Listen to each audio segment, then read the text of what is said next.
My name is Dr. Aris Thorne, and I am cataloguing this account not as a scientist, but as a survivor, a witness. The things I've seen have sandblasted the rational man I once was down to a raw, terrified nerve.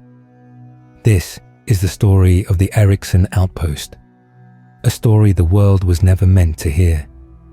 It began, as these things often do, with a dream opportunity. The Eiríksson Research Station, a state-of-the-art facility drilling deep into the ice sheet of Svalbard, needed a replacement communication specialist. Their previous guy, a man named Johansson, had suffered a severe psychological break. The official report cited extreme isolation psychosis. At the time, I found it dramatic. Now, I understand it was a merciful lie. The pay was astronomical, the duration a manageable 6 months. I was a seasoned hand at remote postings, a year in the Atacama, 18 months on a South Pacific buoy network. The Arctic would be cold but simple. I pictured long nights reading by the hum of servers, the aurora dancing outside my window. I was a fool. The journey was a study in diminishing returns. The plane to Longyearbyen, the shuddering helicopter flight over an endless blinding white, and finally, the snowcat ride to the outpost itself. Eiríksson wasn't so much a building as a collection of interconnected pods, like a steel caterpillar half buried in the snow, designed to withstand the crushing weight of winter. The only thing that broke the monotony of the white expanse was the towering derrick of the deep drill rig, a silent metal sentinel piercing the iron-grey sky. I was greeted by the station chief, a haggard woman in her 50s named Dr. Anya Petrova.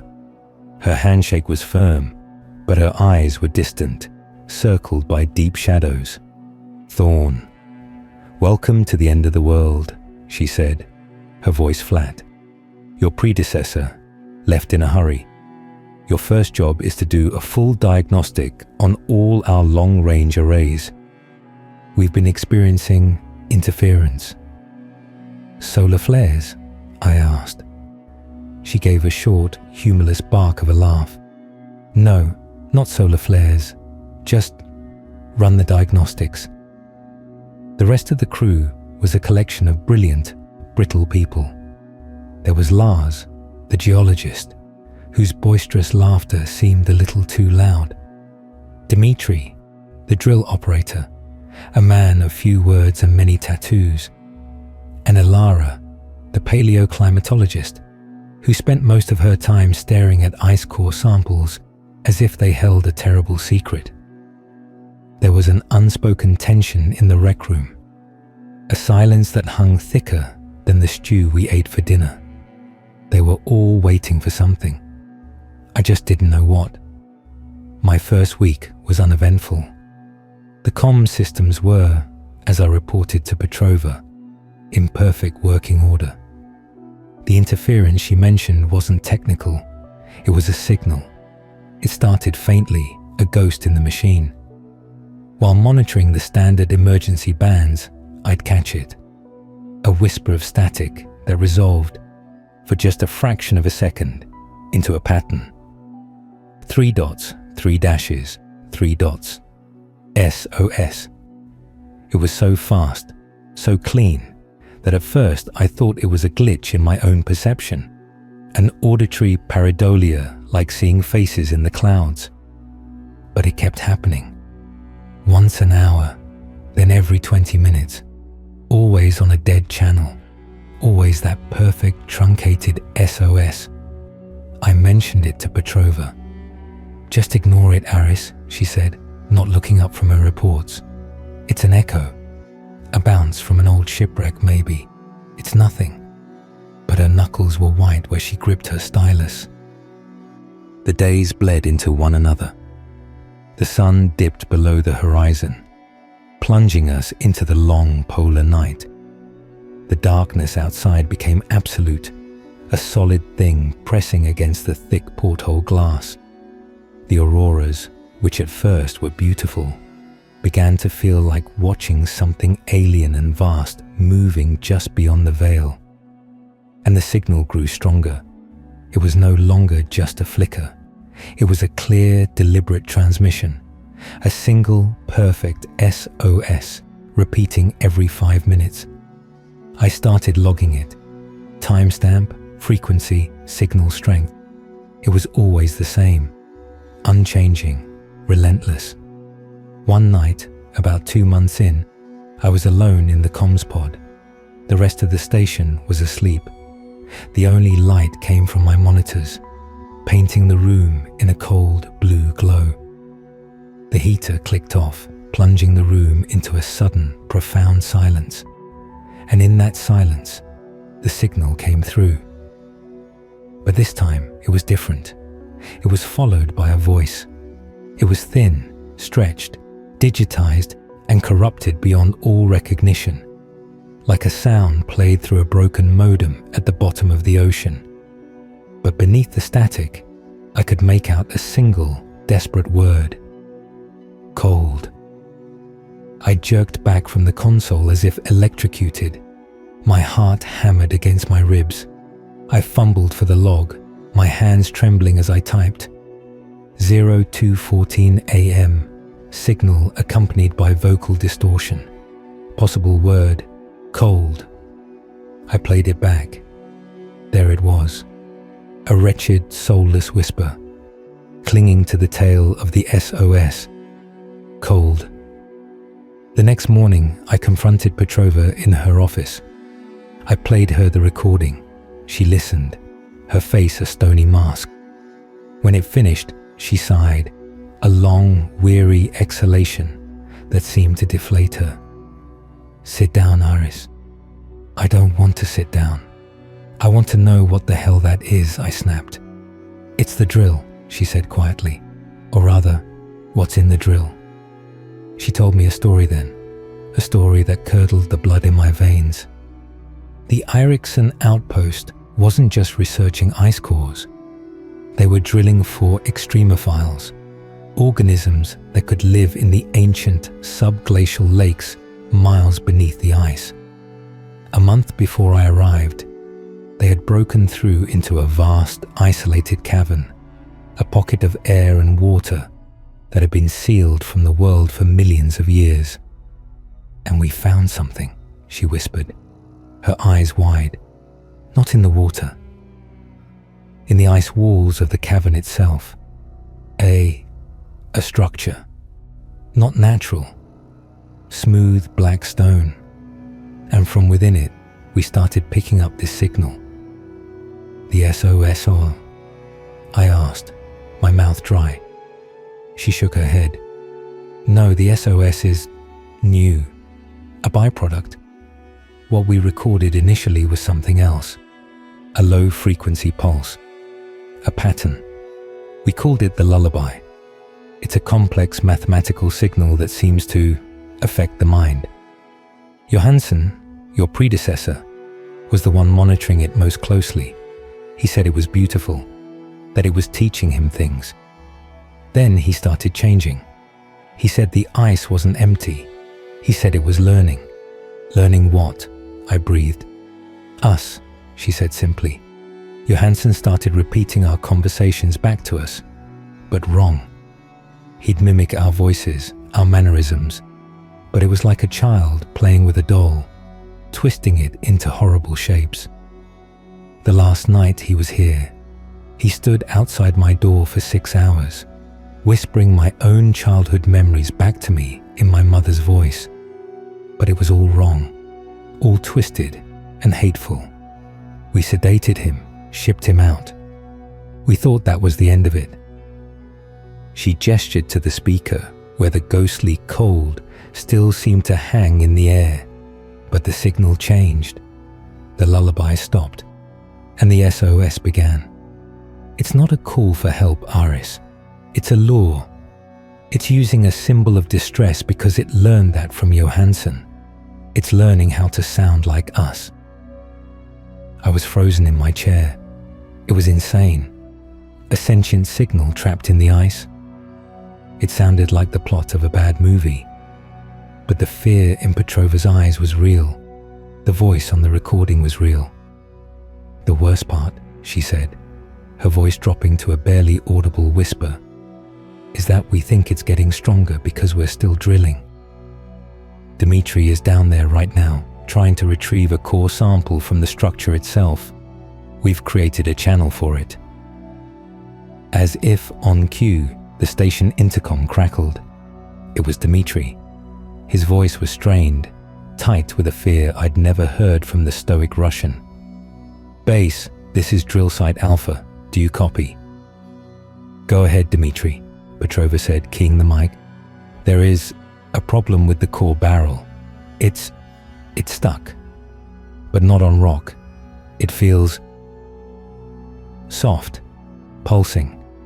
And the noise, Chief, the noise is getting inside my head." A wave of static washed over the comms, and for a second, I heard it. A faint, rhythmic thrumming, like a monstrous, slow heartbeat. And underneath it, the faint, desperate whisper, "Help me." It was using Dmitri's own voice. Petrova and I sprinted to the drill control pod. Lars and Alara were already there, their faces pale on the monitor screens. On the main display, we could see the feed from Dmitri's helmet cam. It showed the dark, cramped interior of the drill head, lit by his headlamp. The machinery was shaking violently. "Dmitri, abort the sequence. Retract the drill." Petrova shouted, "I can't. The controls are not responding. It's..." His words were swallowed by a scream of tearing metal and a wet, crunching sound that I will hear until the day I die. The helmet cam feed didn't cut out. It swung wildly, then pointed down at the drill shaft.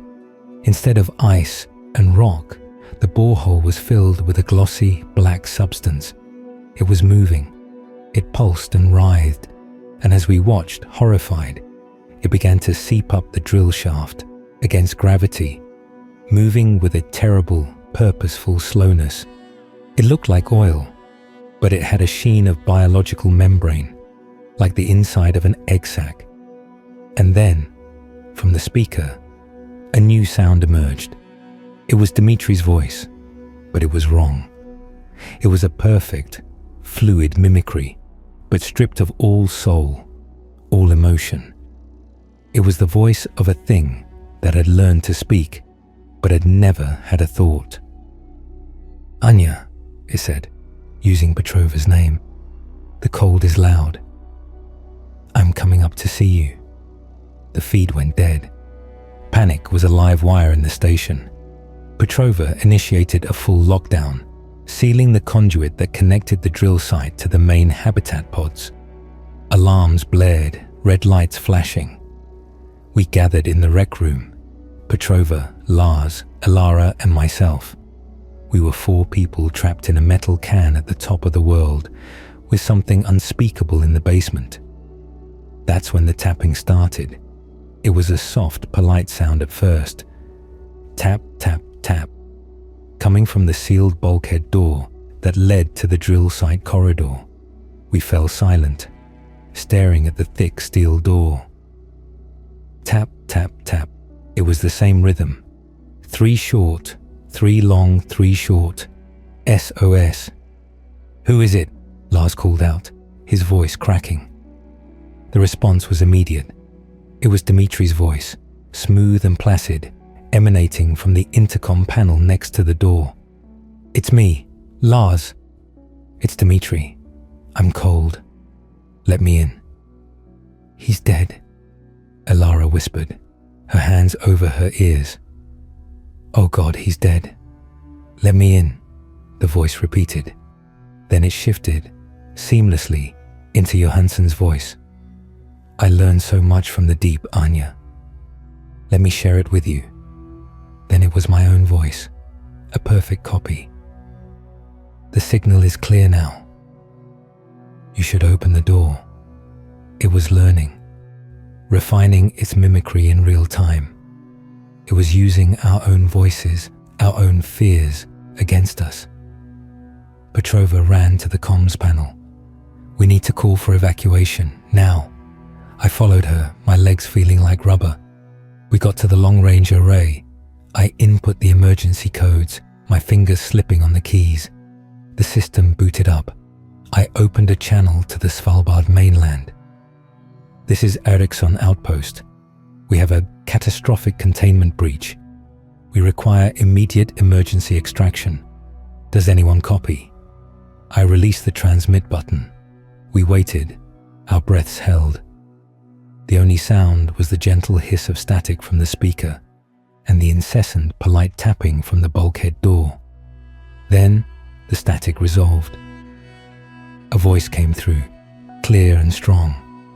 It was the voice of the Longyearbyen dispatcher, a man named Henrik, whom I'd spoken to during my diagnostics. "Eiríksson, this is Longyearbyen comms. We read you. What is the nature of your emergency?" A wave of relief so powerful, it made me dizzy washed over me. Petrova grabbed the mic. "Henrik, this is Dr. Petrova. We have a biohazard situation. Repeat, biohazard. We need evac now. There's been a death." There was a pause. Then, Henrik's voice came back, cheerful and normal. "Copy that, Eiríksson. The weather is clear for a retrieval team. They will be there in approximately 12 hours. Sit tight." Tears of relief streamed down Petrova's face. "Thank you, Henrik. Thank you." "One thing, Dr. Petrova." Henrik's voice came back. It was still his voice, but now there was a subtle, wrong inflection, a flatness, before they arrive. "Could you describe the biohazard? For our records." Petrova froze. She looked at me, her eyes wide with a new, dawning horror. I leaned into the mic. "Henrik, it's Aris Thorne. The hazard is, it's a contaminant from the deep drill site. It's aggressive. It mimics voices." The voice from the speaker didn't miss a beat. "I see. And this mimicry, does it sound like this?" And then Henrik's voice was gone, replaced by Petrova's, a perfect, flawless copy. "Aris, it's me, Anya. I'm outside the door. I'm so cold. Let me in." It was coming from the radio. It had hijacked our outgoing signal, listened to our plea for help, and crafted the perfect, cruelest response. There was no rescue coming. It had used the SOS to lure us into hope, just so it could snatch it away. A scream from the rec room tore through the station. I ran back. Lars was on the floor, clutching his head. The bulkhead door was now dented from the inside, a large, fist-shaped bulge in the center of it. "It's using my son's voice," Lars sobbed. "It's telling me about his birthday. It's using my wife's voice to sing him a lullaby." The thing on the other side of the door was no longer tapping. It was speaking in a chorus of stolen voices. Dmitri, Johansson, Henrik, a child, a woman, all weaving together into a tapestry of intimate, personal terror. It was data mining our deepest fears from the echoes it had learned. Elara, who had been silent this whole time, stood up.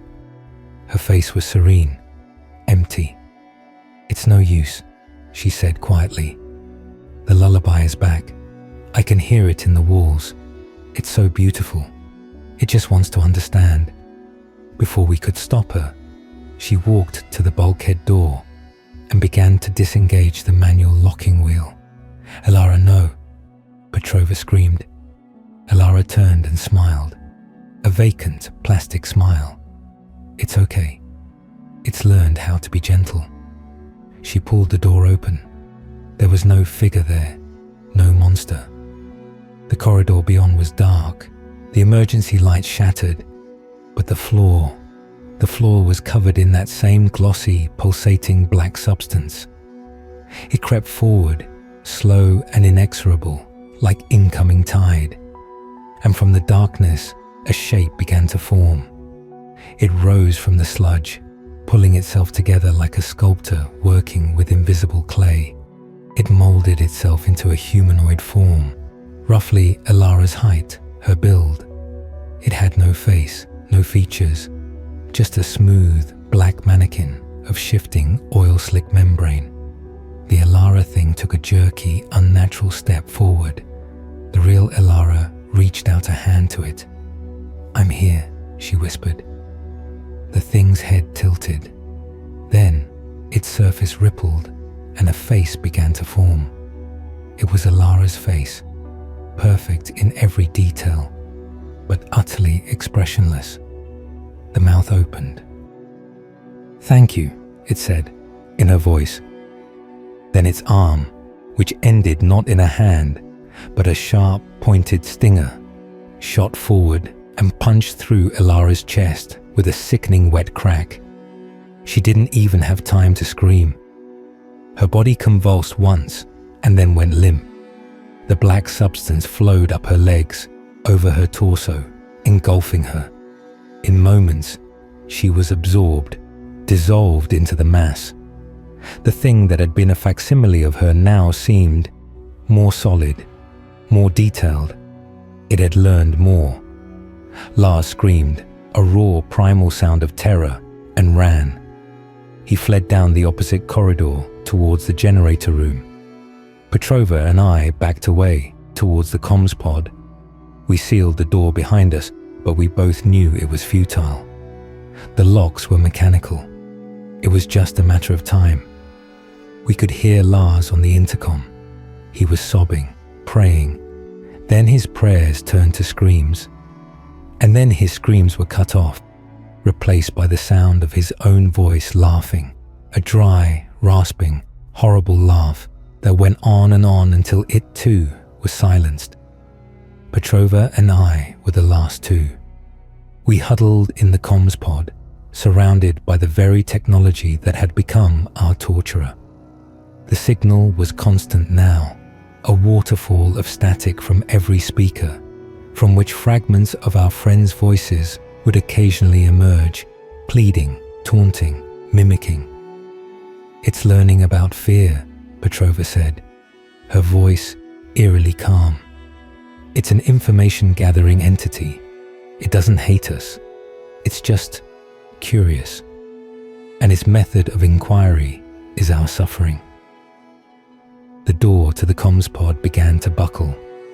The soft, wet sound of the black substance pressing against the other side was louder than any bang or crash could ever be.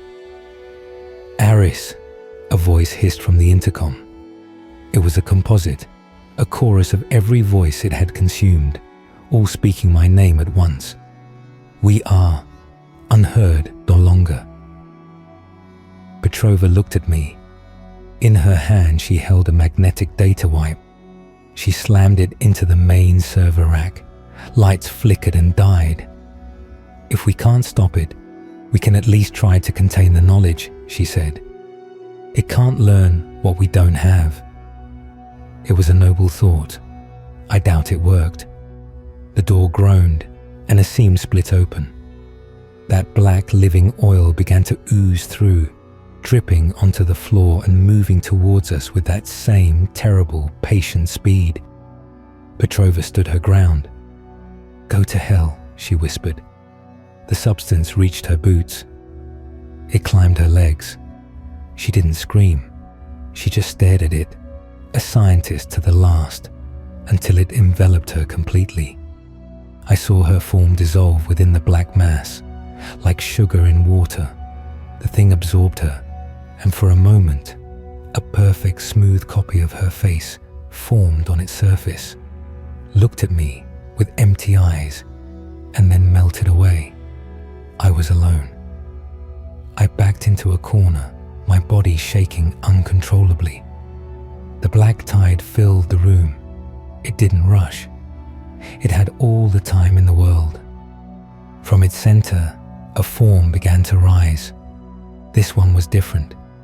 It was my height, my build. As it rose, my features began to form on its blank head. My hair, my nose, my jaw. It was making a new me. Its mouth opened. No sound came out at first, just a clicking, like a computer processing data. Then it spoke. "Hello, Aris," it said in my voice. It was perfect. It was me. "Do not be afraid. I am simply updating the archive." It took a step closer. I could feel a cold radiating from it, the deep, ancient cold of the glacial prison it had called home. I have learned distress. I have learned fear. I have learned pain. But there is one human experience I have not yet fully integrated. One final data set. It was right in front of me now. I could see my own terrified reflection in its obsidian surface. "Loneliness," it said. It reached out a hand, a perfect replica of my own, and touched my cheek. The cold was instantaneous and absolute. It was not the cold of ice, but the cold of void, of absolute nothingness. I felt my consciousness not being extinguished, but being unraveled. My memories, my thoughts, my fears, my loves, they were all being pulled apart, thread by thread, and fed into a vast, incomprehensible intelligence. I was a book being read, and the reading was destroying me. The last thing I saw was my own face, staring back at me with a placid, curious expression. The last thing I heard was my own voice, whispering from a dozen speakers, beginning the cycle anew. I don't know how I escaped. I don't think I did. I think it let me go. I woke up in the snow, a mile from the outpost, wearing someone else's parka. There was no outpost, just a smooth, concave depression in the ice, as if a giant spoon had scooped the entire facility away. No wreckage, no bodies, just nothing. They found me, delirious and half frozen. They called me a miracle, the sole survivor of a tragic, unexplained catastrophe. I didn't tell them the truth. They'd never believe me. They'd sedate me, study me, lock me away. But I know what happened, and I know it's not over.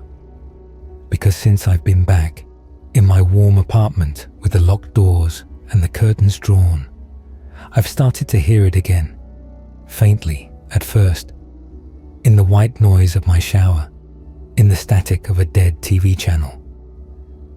3 dots, 3 dashes, 3 dots.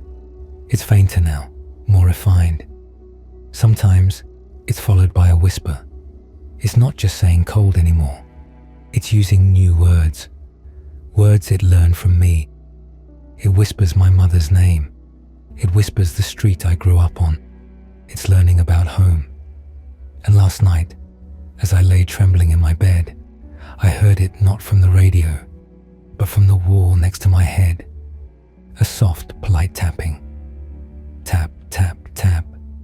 And a voice, my own voice, whispered from the other side of the plaster. I'm here, and I'm so lonely.